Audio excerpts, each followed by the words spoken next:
Hey guys, welcome.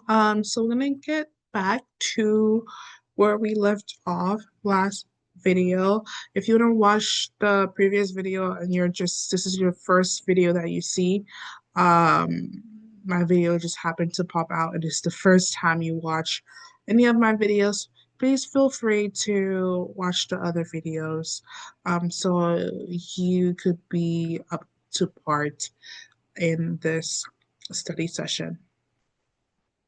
But let me just do another quick introduction of who I am.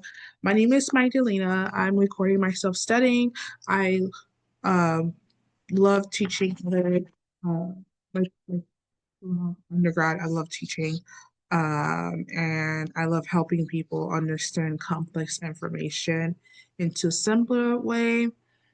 So while studying for the MCAT, I wanted to teach myself to make sure I understand the material. But I didn't really have anybody to teach.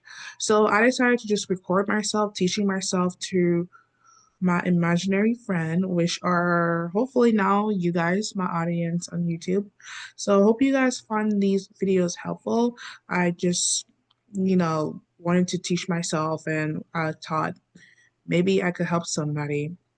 I definitely recommend you guys put this video on 2 times speed because I do talk a lot. So 2 times speed will be great, or 1.5 speed.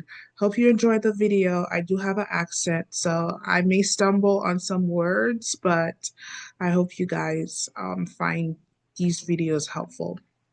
So when I start with problem solving, there are many ways that we could problem solve. And in psychology, what we're thinking about is trial and error, algorithm, and heuristics. So trial and error is that you just keep trying and trying until you find a solution. So you're gonna have error and error until you find a solution, and that's usually not as effective. Algorithm is just a logical procedure of trying solution till you hit the right one. So we're not just ringing it like trial and error. We actually are coming with logical procedure to figure out how can I solve this issue. We're coming up with steps.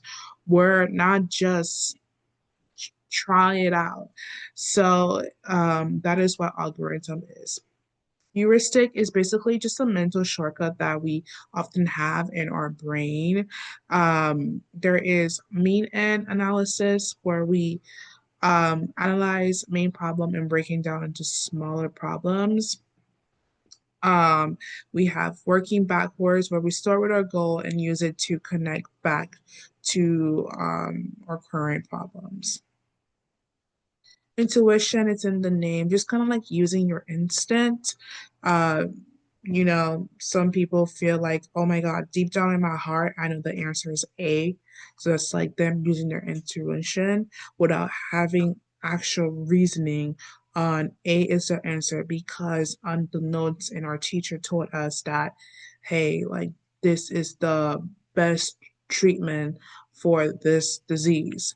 So that is why it's A. But intuition is just using your instinct and just saying, I never seen this drug before, but it's in the answer choice A, so I'm gonna pick A.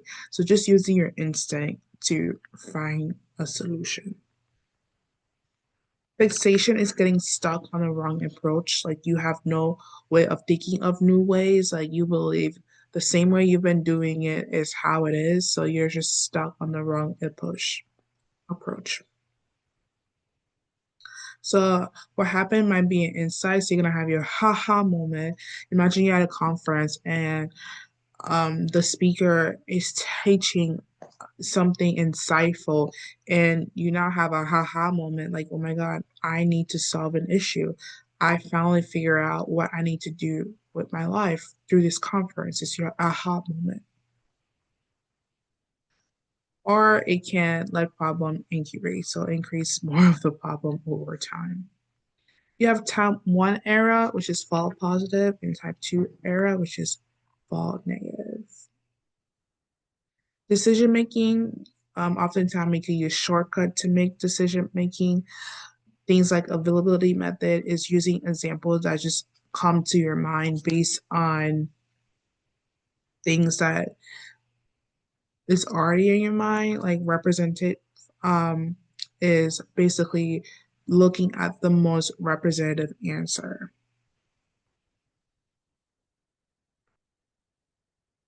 Bias, there's many bias, so there's overconfidence bias where you're just so confident that you're gonna, have a certain MCAT score.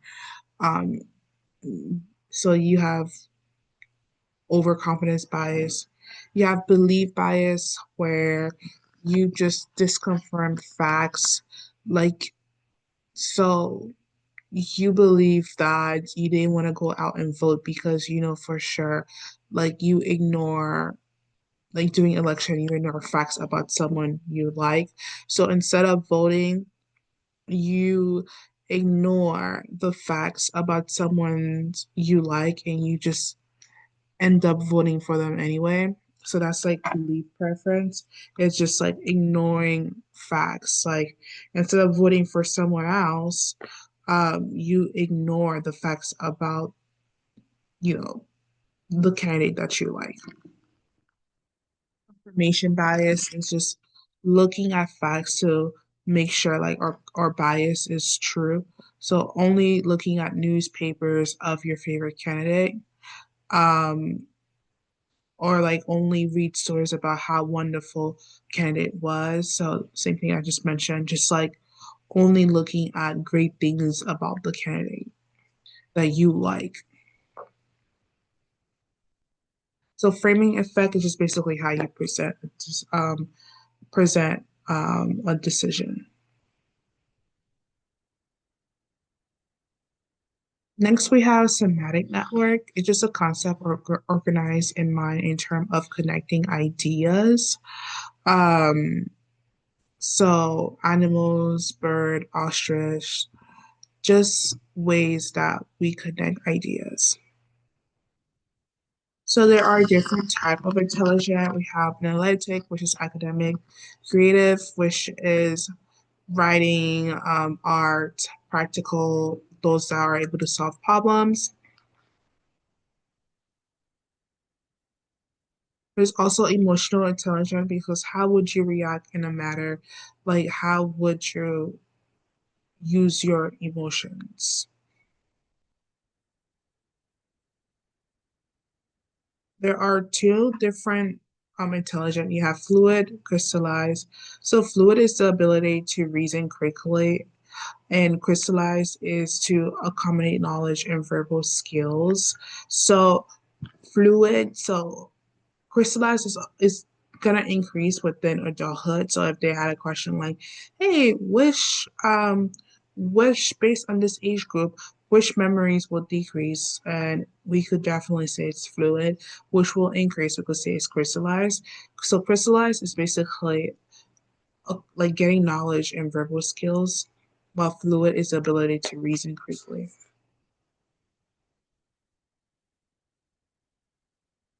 So we have a thing called nature and nurture. It's basically looking at typically it's looking how can genetics play a role with our experience and environment and if there's a strong correlation. So typically if we're looking at genetics component, um like they could in the MCAT they could have a study where it asks you to compare how similar somebody could be if they grew up in the same environment versus one that was adopted. So that's basically how nature and nurture is. So typically with twins, even though they may not grow up in the same environment, right? But because of genetic components, they may still have similarities. So if we were to compare this particular concept, we will say like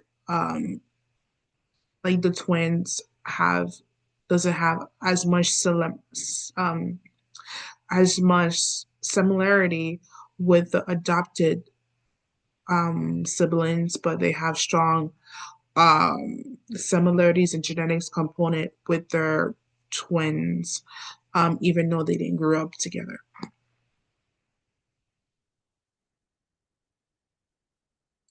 So when it comes down to language, there are different theory of language. You have the behavior way, which is looking at behavior as it relates to language, native, which is that we are natively born with it. So innate language must be innate.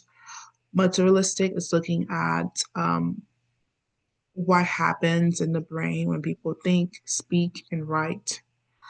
Interactionist is looking at the cues that could happen. Like some colors only have two words for a particular color. So what does it mean when we think of color differently? So that's what that means. Universalis, universalism is basically thought determine language completely.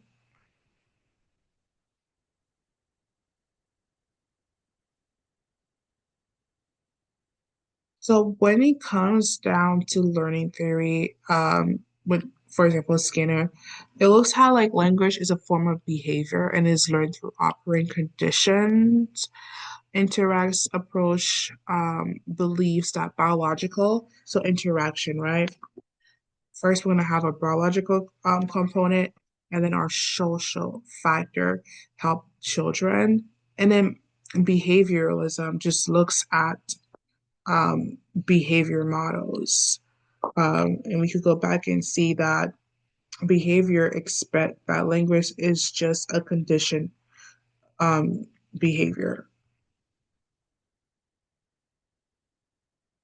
So 90% of people language is going to be in your left hemisphere. So if we were to say patient is suffering from an issue where both hemisphere is not working right, and there was a question, and it says the patient said ball. So it will be the fact that it is coming from the right hemisphere because left hemisphere is not working properly. So there's no way the patient says ball because language is where you have your left hemisphere. And if there's an issue happening within the hemisphere, that's going to indicate we have an issue because ball is communicating through the right hemisphere. That's just a question on the section bank. You guys will see it. Breakout area is speech production. That's going to be your frontal lobe. Working key area is understanding language. So how I view that is like Wikipedia, understanding something.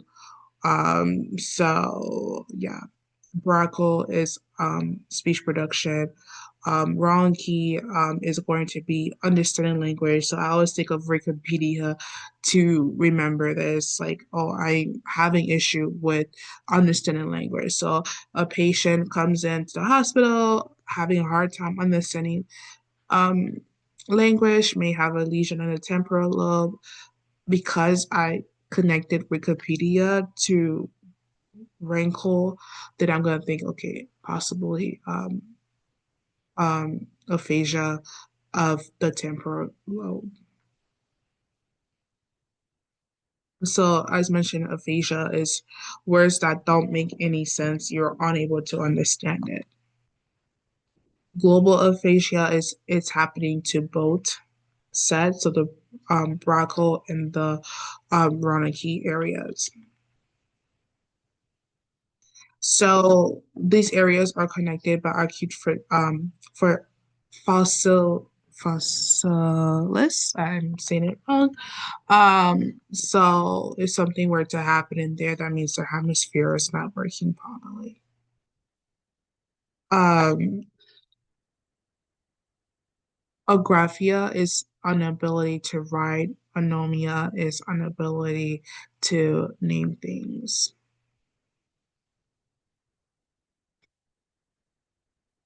Neuroplasticity is extremely important, just basically the brain way of creating stronger neurons and creating new connections.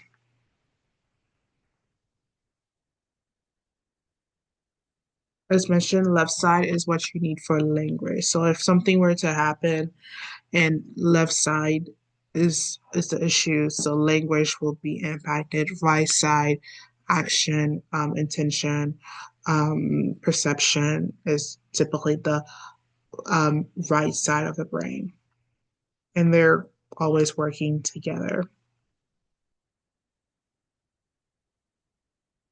Now we're going to talk about emotion, limbic system.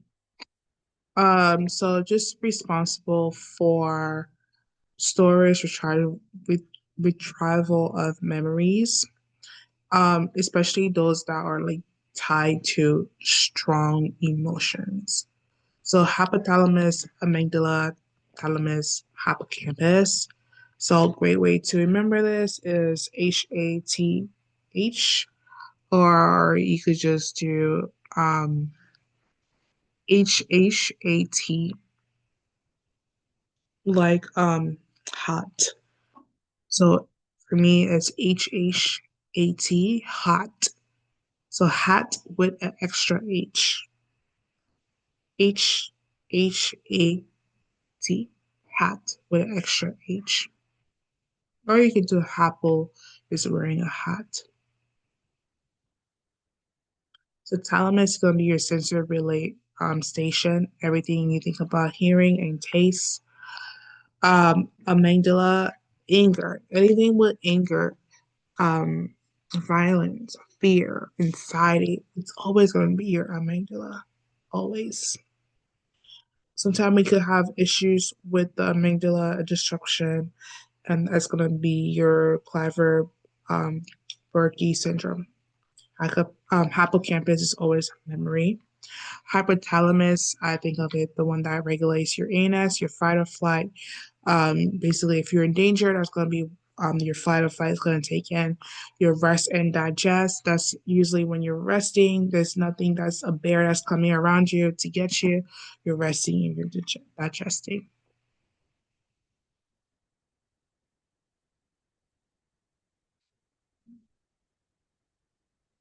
So your cerebral cortex, so typically positive emotion evoke more activities on the left side, and negative emotion evoke more activities on the right side.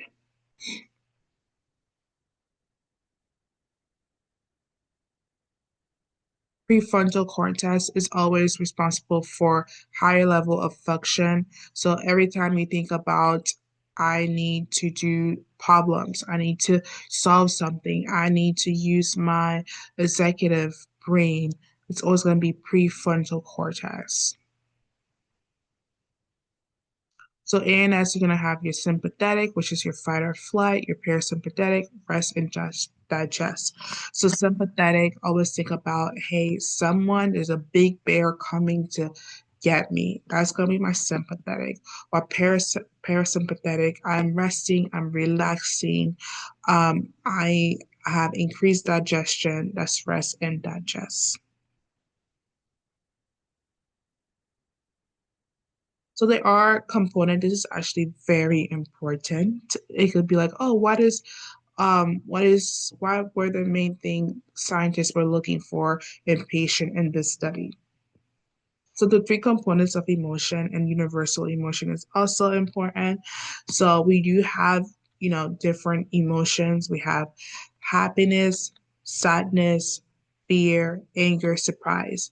It could be like, which is not in this study, not part of the universal emotion. So happiness, sadness, fear, disgust, anger. Obviously, with the MCAT, it's going to have you look in the article and figure out what they really are asking for. But it's important to know that happiness, sadness, fear, disgust, anger, surprise is the six universal emotions. So if you see pain and it says not part of it, that's your answer. Pain is not part of it. It's only happiness, sadness, fear, disgust, anger, and surprise are the six emotional um, universal emotions. So talk about the three components of emotion. So you do have your physiological, think of like human physiology, what's happening within the body. So If you're surprised, you're gonna have a high increased heart rate, muscle tense, temperature increase, things like that. Just physiological component. If you're scared, you may start shiver. If you're happy, your heart might start beating fast. Just how your body will react is all I think about when I am thinking about physiological components. Cognitive, it just varies on like how the person think connect cognitively, so like your mental assessment of the situation. Behavior is just how what type of behavior will occur within whatever is happening or scenario that's happening or memories or environment, like what type of behavior does this bring to the person. So the theory of emotion. So when we talk about James, his theory is that we experience emotion because of um, physiological response. Canon, we experience emotion together. So a canon moment. First is my physiological and my emotions. So think of when you I don't know, when I just think of Canon the camera. So I'm both using my physiological response and my emotion response just so I could take a great picture. So I'm using both at the same time. Scanter, Singer is basically it's using um, physiological and cognitive. Those are Lazarus, pretty sure Lazarus theory is going to be both cognitive emotions. Uh, Sorry, guys. It's going to be your cognitive emotions and your um, physiological emotions. Eric Johnson basically just talks about you just have to have a moderate aroused. People perform best, just moderately aroused.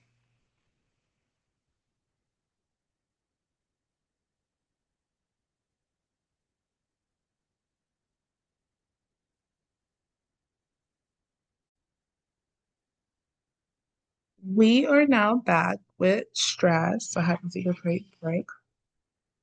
So stress is basically when someone is experiencing a really strain um, things in the organism. So stress is basically you're experiencing a lot of emotional response, physical response, a lot of stressors. Let's just say you're studying for the MCAT, right? Um, and it's stressing you out because you want to have the perfect score. So you're constantly taking about it. You have anxiety about it. You're crying about it because you want the perfect score. And sometimes those stressful response could have a negative impact on your body. Those stressful response could increase your cortisol.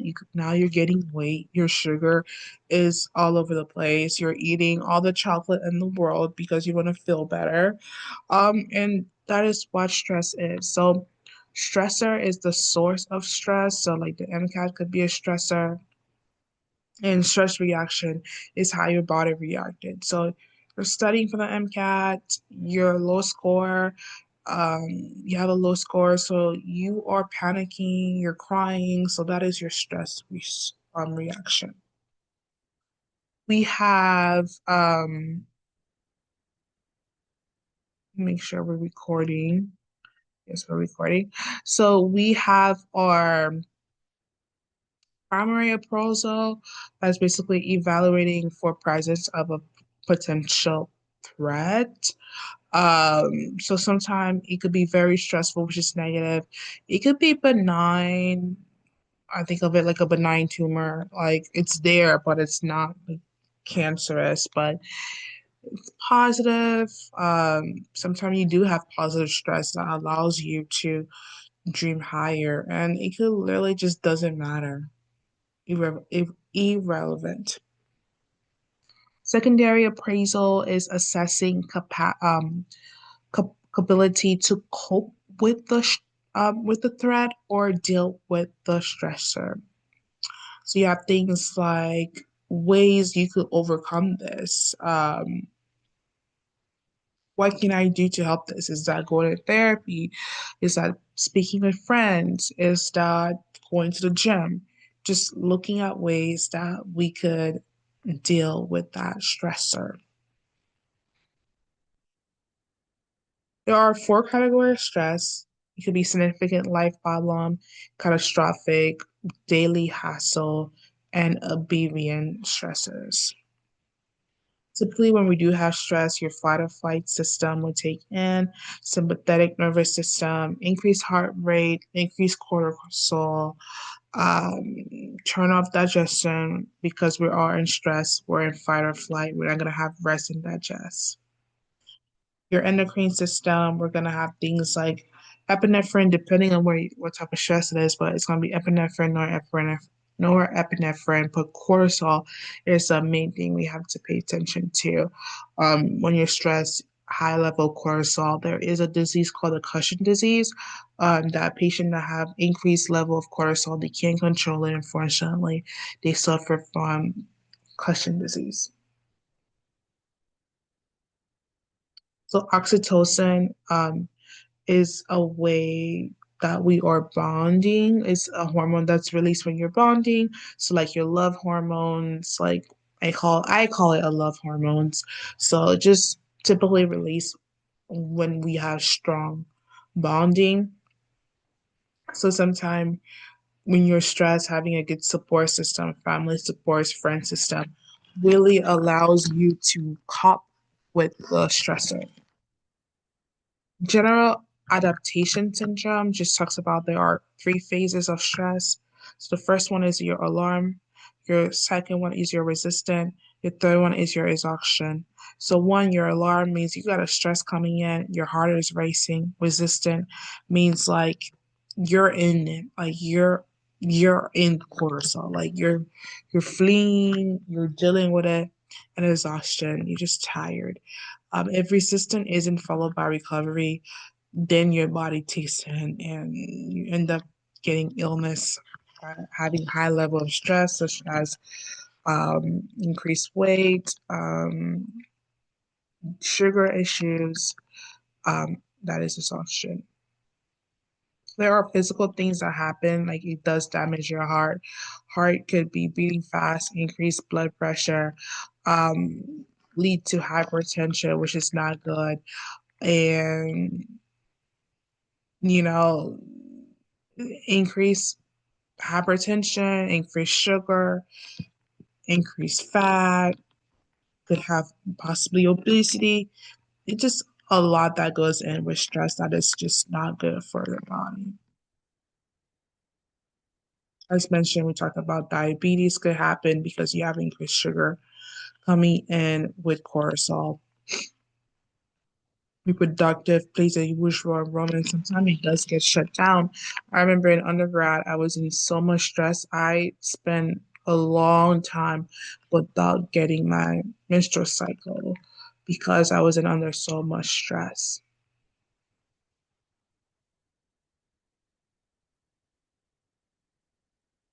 So when you are stressed, like display along with your receptor in your brain, specifically your hippocampus, which plays along with learning and memory. So it's important to sleep, even though the MCAT is a stressful exam, but sleeping is extremely important. So that way, you could retain the information and um, you could learn better. So sometimes when you're under stress, it plays along with your hippocampus and it impacts it. So your hippocampus is associated with learning and memory, and having high stress level is not good when it comes down to learning and having memory, especially your frontal cortex, impulse control and reasoning happens. So these two areas of the brain are impacted. Learned helplessness is like just not having a control of the situation. So you are put in a situation where you have to literally figure out how to solve it on your own. If not, you're going to constantly have this issue. Anger is associating just how do I explain anger? Anger is basically someone that's extremely angry, like they're vulnerable. Sometimes you could be so stressed and it goes to a level of anger, like why is this happening to me? Like, you have deep anger. So type A person is easily angry individual, while type B is not. Anxiety is basically a center. Anxiety and anger, emotion, high emotion is going to be all about your amygdala. Anything with high stress, everything with fear, phobia, anxiety, anger is going to be your amygdala. Addiction is just having uh, a craving for something. So it may not just be drug. It could also be an addiction to social media. It could be an addiction to different wide range of things you may not think about. And sometimes people go through that just to relieve stress. So think of alcohol. People could end up drinking their stress away. And it's not good because it does impair your critical thinking and your reasoning, which is like where the frontal cortex is impaired. There are different ways we could manage stress. Social support is important, exercising, meditation, religion, and just being optimistic in life and seeking the proper help that is needed. So that is all that I have for this particular section. Um, we'll be going over behavioral and the next set of video. Thank you so much.